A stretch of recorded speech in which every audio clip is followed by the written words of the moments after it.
Anong word for the day ngayon? Yung kahapon, yung si Jesus Christ nagpakain ng 15 katao sa 5 tinapay and 2 isda.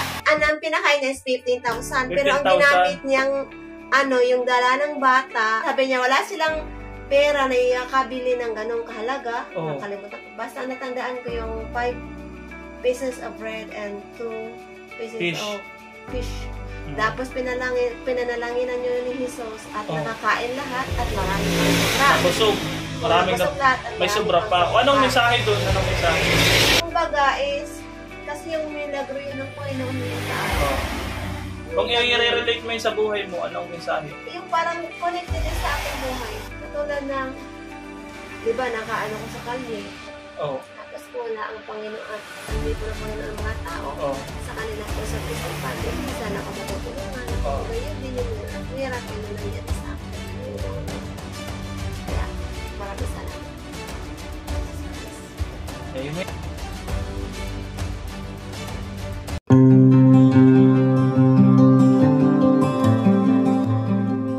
Hello po mga kapambira, good morning at welcome back po sa ating channel, Brother Jose. At for today's video po ay si Ate Josephine po ay babalikan po natin. At kung makailan po ay dinala po natin siya doon sa isang church na pansamantala po niya ay titirahan. Opo, at meron po tayong nabalitaan na si Ate Josephine daw po ay naglalayas. Ito po kasing location na po ito ay medyo delikado po dito kasi si Ate Josephine daw po ay tumatawid-tawid na kalsada na walang lingat-lingat, walang tingin-tingin. So napakadelikado po para sa kanya. At ngayon po ay kasabit po natin siya ng masinsinan kung gusto niya po talaga mag-stay dito sa ating kustodiya. Kasi kung hindi ay mahihirapan din po tayo na siya ay kupkupin kung hindi po siya mag-i-stay o makikipag-cooperate kasi delikado po. Baka po tayo ay mapasama po kung mayroon po mangyari sa kanya. Bagamat po tayo ay tumutulong lang, pero meron din pong instances na kahit tumutulong tayo, mabuti ang ating intensyon ay baka sa bandang huli ay tayo pa yung mapasama. So ayun po, kakusapin po natin ang masinsinan sa Ate Josephine at kamustahin natin siya kung kamusta po yung kanyang lagay ngayon, kung yung nararamdaman. Kasi siguro po na ano po siya, na nabuboring dun sa lugar na pinag-i-stayan niya. Opo. Maganda po siguro ay talagang meron po talaga siyang araw-araw kasama buong maghapon para nalilibang po siya. Kasi kung doon po sa mga hindi nakakaalam, si Ate Josephine po ay parang meron talaga pong meron pong konting pinagdadaanan. So ngayon po puntahan po natin siya. Samahan niyo po ako mga kapatid. At salamat nga po pala dun sa mga nag-share ng ating videos. Maraming salamat po dun sa mga nanonood. At importante po yun na mapanood po natin yung mga videos and share po natin para mas marami pong makapanood at makita po nung kamag-anak, makarating sana po dun sa kamag-anak ni Ate Josephine yung ating videos para po kung sakasakali po ay makuha po nila si Ate Josephine dito. Yan po si Ate Josephine. Kamusta naman ang tulog mo dito? Okay man? Okay naman po. Okay man? Nagkain ka na? May dala ko dito mga prutas. Mga prutas yun. Ito lang madadala ko sa iyo. Tipid lang tayo, wala tayong madaming pera. Pang ilang araw mo na dito ng tulog? Ilang araw na? Pang ilang araw? Dalawa. Pang-dalawa. Kamusta naman yung stay mo dito? Okay naman po. Anong okay? Okay naman po, walang problema. Walang problema. Sabi daw kahapon, gusto mong umalis. Hindi naman po. Bakit? Hindi po. Ano nangyari kahapon? Huwag niya pag-usapan. Natural lang po yun. Wala lang yun. May naisip ka lang bigla, kaya ka nag-alis. Ganun. Ha? Ano lang po yung parang pumunta lang ako doon. Kasi gusto mo lang malibang? Gusto kong makita yung ilog ba doon. Kasi may ilog nga, di ba connecto doon sa talagang. May ilog dyan. May ilog doon sa unahan. Ayun nga. Pumunta lang ako doon. Hindi ko naman nakita kasi malayo-layo. Magpaalam ka sana. Kasi nga, busy sila nag-worship. Hindi ka na nagpaalam? Hindi. Next time, mapaalam ka. Kasi, pag may nangyari sa iyo, kawawa naman ako. Pag may nangyari sa iyo dito, ako ang masisisi.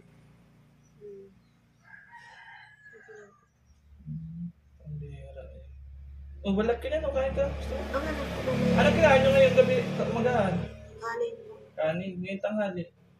Kanin din po. Anong ulam? Babalik po siya. Tsaka may ulam pa po natira kagabi. Ay siya. Ang sipag mo daw nagparalilis ka daw Hindi dyan. Ha? Hindi. Ang bihira yan. Tapos nagang-akit ka daw ng puno. Baka mahulog Hindi. ka. Makita ko ng puno kasi ang init. Baka Tinanong ko lang- mahulog ka. Hindi, sinubukan ko lang mag-akyat. Naka-akyat naman kasi. Sinubukan mo lang? Oo. Kasi hindi naman ako marunong mag-akyat. Oo nga, baka mahulog ka. Ay, hindi. Alam ko naman kung mahulog ako kasi ano naman yung sana. Ang bihira yan. Wala pang nakachat sa akin. Wala pa sa'yo nakakakita na ano. Kamag-anak mo. Taga saan ka ba talaga, Ate Josephine? Taga saan ka talaga? Ang aking pamilya nasa Cebu, pero wala na nga. Hindi, yung bago ko nakarating ng Camarines Norte, saan ka talaga galing? Sa Tayabas. Sa Tayabas Lita. ka talaga galing? Oo. Sa akin ama. Paano ka nakarating dito? Naglakad ka? Nagsakay ka? Naglakad nga lang ako. Lakad lang? Naglakad ako ilang araw. Yan po si Ate Josephine, okay man daw po ang stay niya dito. Kahapon pala, yung palang sabi na gusto niyang umalis ay... Ba't gusto mo makita yung ilog? Kasi nga walang tubig diyan na ano, walang pang pakati. Walang pangkati. Oo, so hindi siya naagas. Tinitingnan ko lang kung gaano kalayo nga sana. Hindi naman ako naabot dun sa... Next time, anong gagawin mo? Papaalam ka na ha? Kasi delikado dyan madami dyan sasakyan mabibilis. Kaya nga yung jeep nakalagpas kasi mabibilis dyan ang sasakyan. Ano ito kurbada po dito tapos highway. Kaya mabibilis dyan ang sasakyan. Pambihira, yan. Yung kain ka nito. Mamaya na lang po. Sige na, kain ka. Nakakain ko at nainom ko. Huwag ka mainom ng kape ha. At ano yan, pampaitim yan. Gatas lang pa. Maniwala ka diyan. Oo, basta huwag ka mainom ng kape, gatas lang ha. Ang bihira yan. Asan yung nililisa mo? Wala, nandun o. Doon sa harapan? Oo. Ano, nililis ako sa kusina. yung pera mo, bus na? Hindi po, nabawasan lang yun ng... Magkano? Bali... 40. 40. Sa isang linggo, magkano ang allowance na Hindi ko po magagastos mo? alam. Hindi mo alam? Kasi tipid ka naman tipid naman dito. 40 pesos lang nagagamit mo pa lang sa loob ng 2 araw. Oo, kasi ngayon pinamasay. Saan? Papunta si Maya, siya na pamasay papunta doon. Pagbalik ako kasi wala na daw siyang pera. Papunta simbahan? Nagpasahan Pauwi. Pauwi? Ako Very good. Ako po yung nag-ano kaya sabi niya wala na daw siyang pera. Very good. Ako po nagpamasahe. Hindi ka naman dito nabuboring, wala ka namang Hindi naman po kasi nag-write po ko ng ang journal, Word of God. Patingin nga ng journal mo, patingin daw. Hindi pa na Hindi pa natatapos. Saan mismo sa Tayabas ang pinanggalingan mo? Sa Lita, Barangay Lita. Barangay Lita? Adelphi Street. Sinong kapitan doon? Barangay Lita. Hindi ko alam kasi ang hindi mo papa ko kilala? nandun, hindi naman ako doon butante. Butante ako ng Cebu. So 4 years baya ako sa sa labas. Kung ano sa pakaramdam mo? Magtatagal ka dito o panandalian lang din? Ano sa pakaramdam mo? Depende sa situation. Ganun Depende. lang po yun. Hindi, ano sa pakaramdam mo? Magtatagal ka? Hindi po ako makakapagsabi. Mahirap naman magsabi ng Mahirap magsabi? muli na hindi pala. Hindi kasi ako makapagsabi na ako tagal. Hindi kasi depende po nga po sa sitwasyon. Base dun sa mga obserbasyon mo, nararamdaman mo yung pag-stay mo. Kasi welcome ka naman dito. Kaya lang, yun nga, bawal ka dyan magtawid-tawid. Basta delikado dyan sa labas. Delikado dyan. Magagalit ako ang mga... Ay, ako sanay kasi pag pumupunta ko ng Manila, tawid-tawid nga ako. Oo, hindi ka daw natingin kaliwa kanan. Hindi alam. Kurbada dyan, Ako nakalagay nga front to accident. Hindi ka Accident nung po, papagayaan ano ng po Panginoon. Kasi yung anak ko ngayon malapit sa accident, gumanon lang ngayon. Ay, sa bagay. Hindi ka papabayaan ng Panginoon. Hindi mangyayari yun kasi ang Panginoon ay masyadong protection. Ate Josephine, maraming natutuwa sa iyo doon sa nakakapanood sa iyo, maraming natutuwa. Ang galing mo daw magsalita. Matalino ka daw. Kabaliktaran mo. Kabaliktaran mo talino is bobo. Ano ang mo sa buhay? Anong kasabihan mo sa buhay? Ano yung Ikaw mga moto. anong motto mo sa buhay? Alam mo nga agad, naiintindihan mo. Anong motto mo sa buhay? Motto ko sa buhay? Oo. Tingin ka dyan, tingin ka dito. Ano bang motto ko sa buhay? Hindi ko naisip yung motto. Basta ang motto ko sa buhay, ang kaligtasan ng aking kaluluwa.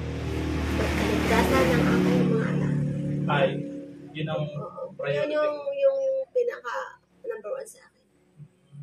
Kaligtasan. Importante yun. Kanina ba natagpuan ang kaligtasan? Sa Panginoon. Sa Jesus Christ.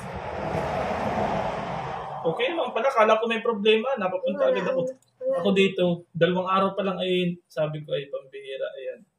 Baka hindi mag-stay si Ate Josephine. Basta sa akin, Ate Josephine, pag ayaw mo na dito, magsabi ka ha. Pero huwag kang maalis bigla. Ha? Huwag kang aalis bigla, hahanapin kita. Pag alis ka bigla.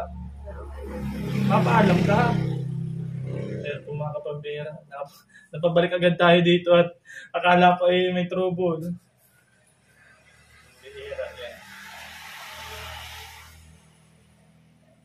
Okay man. Tapos, ngayong week, kasi madalas dito walang tao din, ikaw lang solo-solo. Okay lang po. Okay lang? Nalilibong na po ko din. Diyan. Gusto mo pantanin? Bigyan kita ng mga pantanin para malibang ka. Kaya lang yung sundang naputol na. Bakit? Hindi ko alam kung nasaan. Basta nakita ko yung kaputol yun dito eh. Pinutol mo? Hindi. Mayroon ng, ewan ko, bakit naputol. Basta putol na po. Ang ginagamit ko si ganyan na lang. Wala na siyang pang ganyan.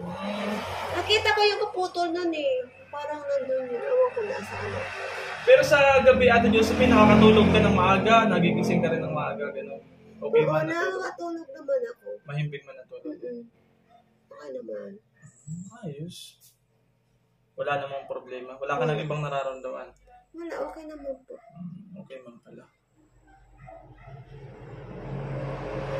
Akala ko akala ko gusto mo na daw umalis? Hindi po.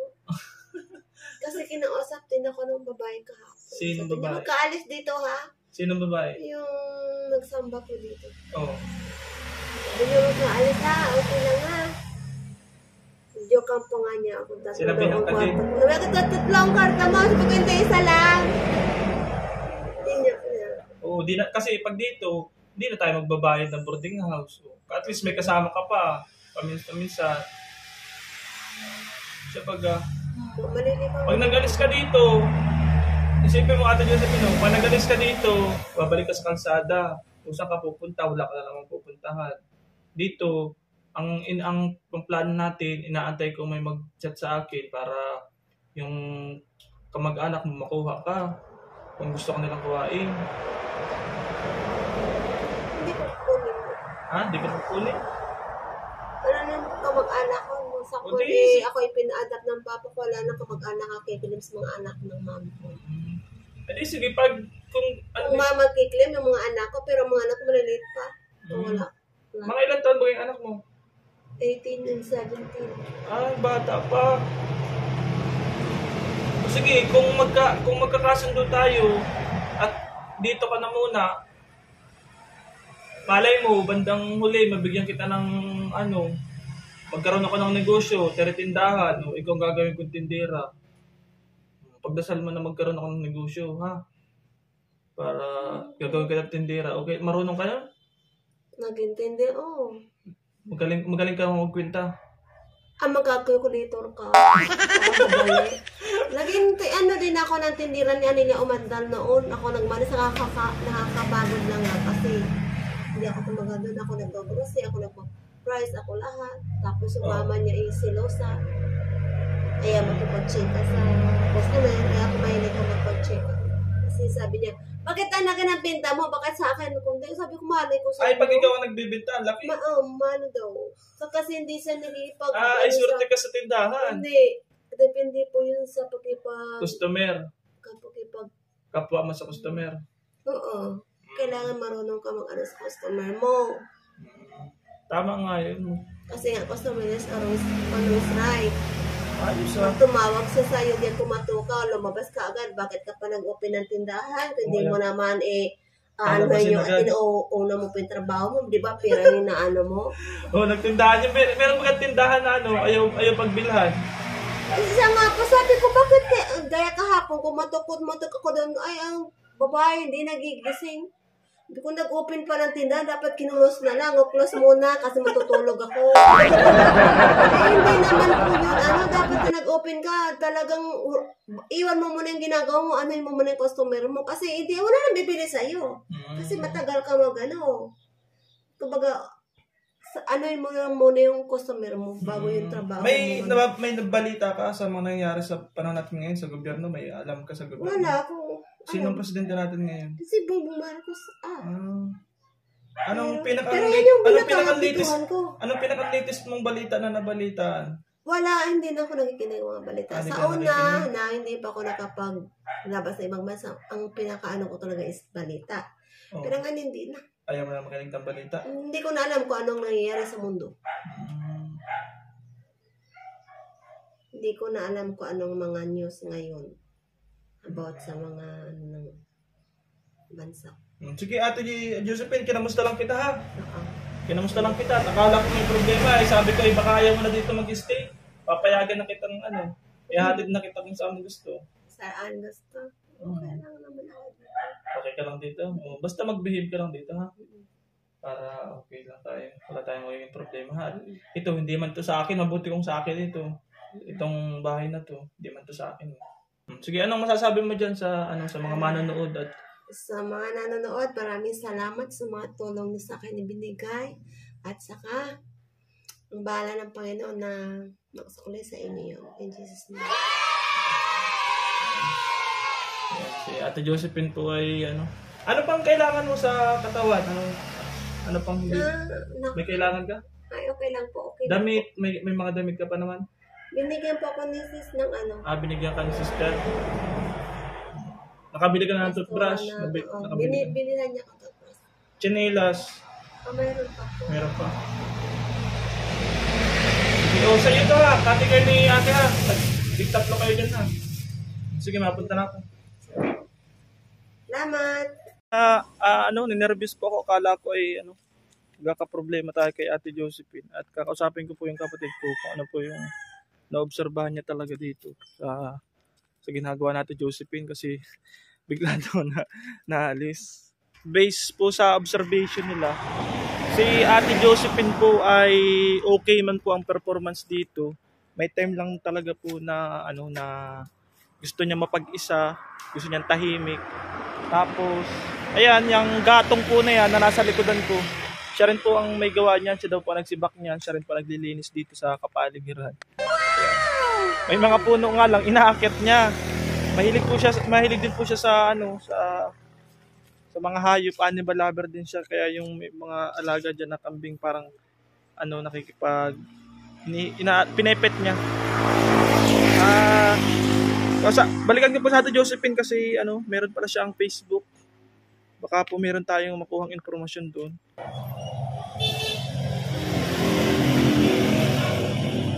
Ate Josephine. Yes po. Nag-anak ka? May nagsabi sa akin meron ka pala daw may Facebook ka daw pala? Josephine Canin sa Vergara. Josephine Josephine. May Facebook naman talaga. Kaya lang. Sige daw, isulat mo daw. Ang dami ko sa yung ginawang FB. Ay siya? Yung active lang, yung active mong Facebook? Hindi ko po alam kung active pa ito ha. Sige na. Kasi na-research ko yan kay Ate Inda ang Facebook ko. Josephine Kamensya? Kanensya? Vergara? Ito lang, dalawang pangalan na to.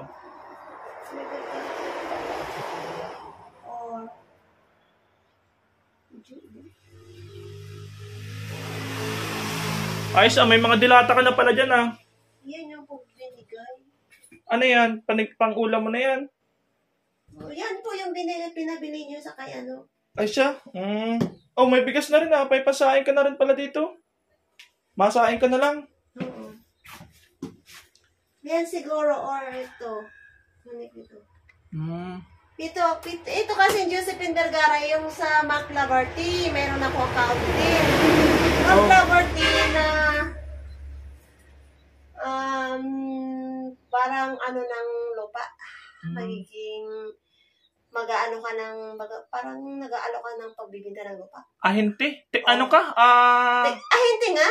Mag-ahente. Pero hindi ko na-ituloy. May account kami sa Mark Laborty. Saan yung lugar? Cebu. Ibig sabihin, ano ka? Anong tawag dun sa nag-ahente ng lupa? Anong English dun? Nakalimutan. Ayan na, nag-ahente. Agent ka? Agent? Parang gano'n.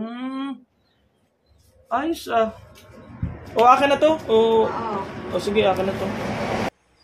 At may pera ka pa naman dyan. Ano? Tapos, Ate Josephine, yung usapan natin na, huwag kang aalis.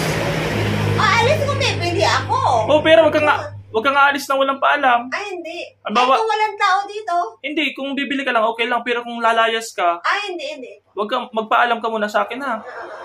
Kasi pag mag-aaral ng Bible. Hindi ko po kasi.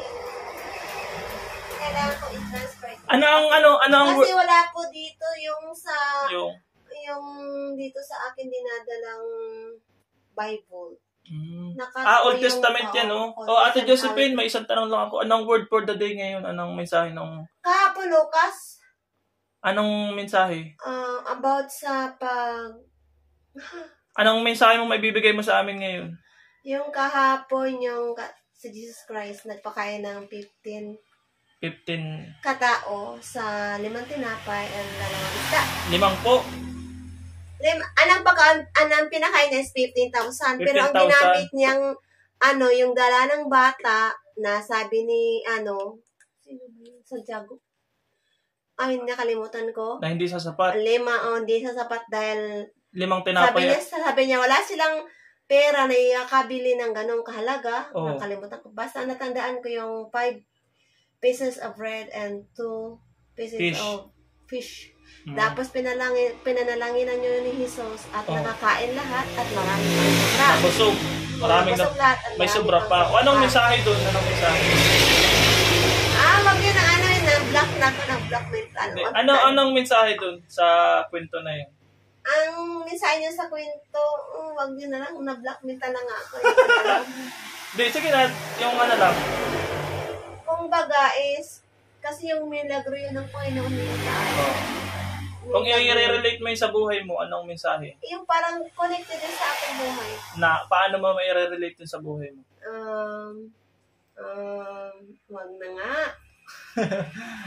Sige na, kaya mo yan. Yung din, katulad ng, di ba, nakaano ko sa kalye. Tapos po wala ang Panginoon at hindi po ng Panginoon ang mga tao. Sa kanilang po sa Christian family, hindi sana ako matutulungan. Kung yun din yung miracle na nangyari sa akin. Maraming salamat. Jesus Christ. Amen. Bye-bye na. Ayos ang galing Yan po yung Ayos, very good. Salamat. Sige. Ayan, ayos po ang ni Ate Josephine, ang performance dito. Goods naman po, wala naman po siyang ginagawang hindi maganda. Okay naman po yung kanyang performance. Yun nga lang,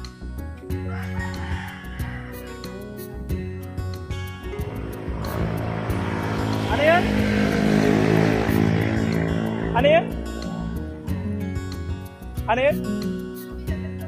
Oo nga, tig-tatlo nga kayo.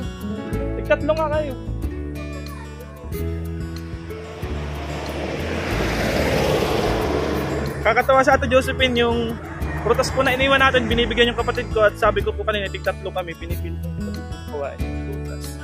Yan. Goods naman po yung kanyang performance dito, mga kapambihira. At sana po ay mahanap po natin yung kanyang kamag-anak. Sana po mag-communicate po sa atin, pa-share po ng ating mga videos para po mahanap po natin yung kamag-anak ni Ate Josephine. Kung hindi naman po ay sana po dito makatulong po tayo para talaga totally makarecover sa Ate Josephine, makapag-take ng rest at ano siya, totally healed po sa kanyang sitwasyon kasi may mental block nga daw po siya, inamin po niya sa atin. Kaya minsan po ay parang yun, gusto niya maglakad, hindi natin sila, minsan malalim po yung kanyang sinasabi. Ayan. So, ayan po mga kapambira, maraming salamat po talaga sa inyo. Salamat po sa mga sponsors natin. Maraming salamat po sa mga regular viewers. Thank you so much po. At kung nagustuhan nyo po yung ating channel, sa mga bago po na nakakapanood ngayon, kung nagustuhan nyo po ay pa-share po ng ating videos and pa-like, share and comment po ninyo kung ano po yung mga recommendation, suggestion. Subscribe nyo po yung ating channel at may notification bell button para lagi po tayo ma-notify sa mga news natin. God bless you po at see you at my next video. Bye bye!